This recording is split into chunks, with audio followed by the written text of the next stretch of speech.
4.17 출애굽과 한국교회. 한국교회들의 모습을 보면 지금의 이런 교회의 모습들이 하나님의 역사일까? 사탄의 역사일까? 과연 어느 쪽의 역사가 더 크게 작용한 걸까 하고 비교를 해보고 난다. 분명 하나님의 역사는 역사인데 우째 사탄의 음험한 기운이 이리 깊이 느껴진단 말인가? 나는 이 문제를 출애굽기에서 찾아보았다. 찾아보았다고 얘기하면 쑥스럽고 갑자기 떠올랐다. 성령님 죄송. 이스라엘 야곱 식구들은 요셉의 인도로 이집트에 들어가 거기서 민족을 형성한다. 이른 명의 인원이 400년 동안 수백만 명이 된다. 그런데 이스라엘 민족들은 타국에서 번성을 했기 때문에 원래 하나님께서 원하는 방식대로 살지 못했다. 요셉이 죽고 그 당시의 왕이 죽어버리고 해서 세월이 흐르면서 이 번성한 자손들은 하나님을 모르는 민족이 되어버렸다. 오염된 민족이 되어버렸단 거다. 자, 여기서 이 과정을 한국교회에 비교해보자. 한국의 초기에 몇몇의 선교사들에 의해 전해진 복음이 100년의 역사를 거치면서 수백만 명이 넘어갔다. 천주교 빼고 천주교까지 포함하면 전 인구의 30%가 넘어가는 비율이다. 짧은 기간에 그것도 타종교가 지배하던 이 땅에 참으로 기적같은 일이다. 이스라엘 민족의 번성보다 더 빠르게 번성했다. 그런데 이 성장하던 교회가 마치 요셉이 죽고 하나님을 잊어버린 이스라엘 민족처럼 한국 사회의 타락함에 맞춰 점점 그 사회의 오염이 되어버렸다. 80년대까지만 해도 한국 사회를 리드해왔던 교회가 이제는 한국 사회에 흡수되어버리는 과정이다. 도대체 교회와 일반 사회와의 구별이 안 간다. 모두 다 세속적인 삶이다. 이유는 딱 한 가지다. 이스라엘 민족처럼 하나님을 잊어버렸기 때문이다.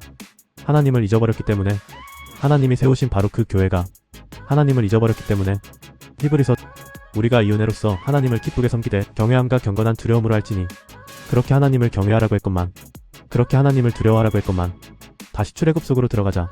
하나님께서는 비록 오염되어 자신들의 창조주를 잊어버렸지만 당신의 약속의 민족들을 진정한 백성으로 만들기 위해 출애굽을 진행하신다.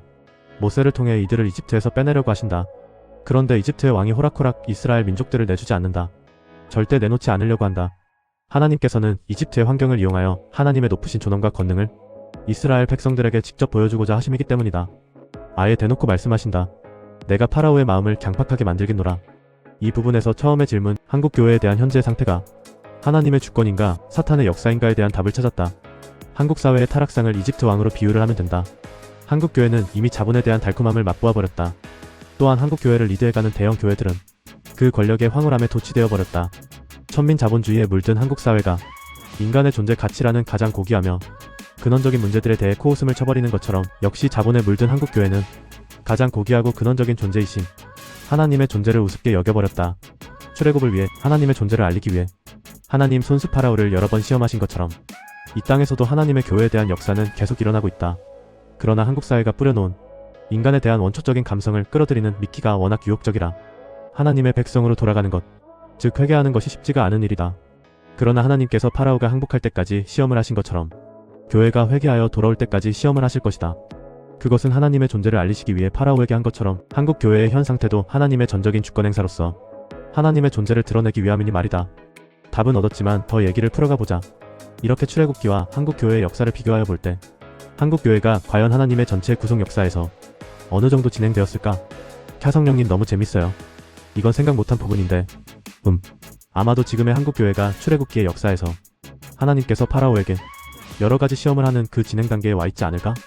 단 10가지 중 몇 번째 단계인지는 모르겠다. 더 깊이 시간을 들여 고민해보면 알지 모르겠지만 단 끝에 부분에 왔다는 것만은 확실하다. 그리고 그 10번째 마지막 시험까지 다 끝나는 날 출애굽을 단행하는 그때에 해당되는 이 땅의 시절이 언제냐 하면 바로 이번에 다가올 전세계적인 대부흥의 때일 것 같다.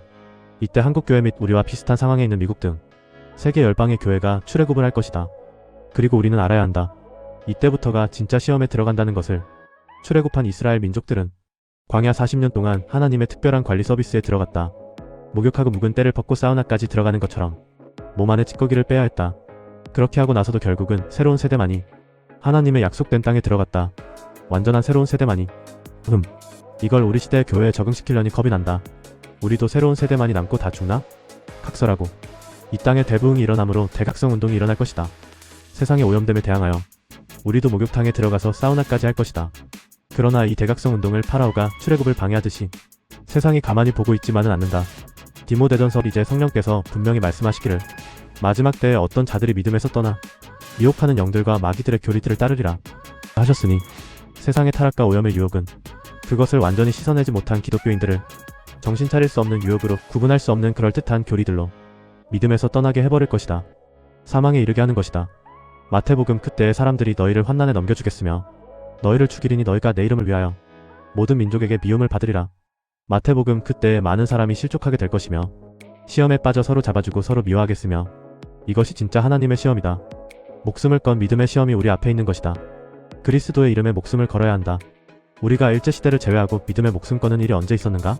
이 시험에 얼마나 많은 참 그리스도인들이 고난과 죽음을 당해야 할지 이 고난과 이 고난의 결과를 출애굽기에서 보여준다. 새로운 세대를 제외하고는 전멸이다. 새로운 세대. 이것을 성령님께서 내게 누누이 보여주셨다. 이번 대부흥은 기존에 오염된 교회를 제외하며 특히나 대형 교회들, 오염된 형식을 따르지 않는 새로운 세대들이 이끌어간다고. 오늘 이 글을 쓰면서 출애굽을 통해 다시 한번 성령님의 예시에 공감을 한다. PS 역시 이 글의 결말을 보면 일관되게 성령님께서 교회에 전하는 말씀이 여전함을 알 수 있다. 새로운 땅을 받아들이기 위해서는 새로운 그릇과 새로운 단장이 필요하다는, 그리고 그 새로움으로 성령님께서 이끌어가시고 있다는 것을, 정말 일관된 성령님의 메시지다.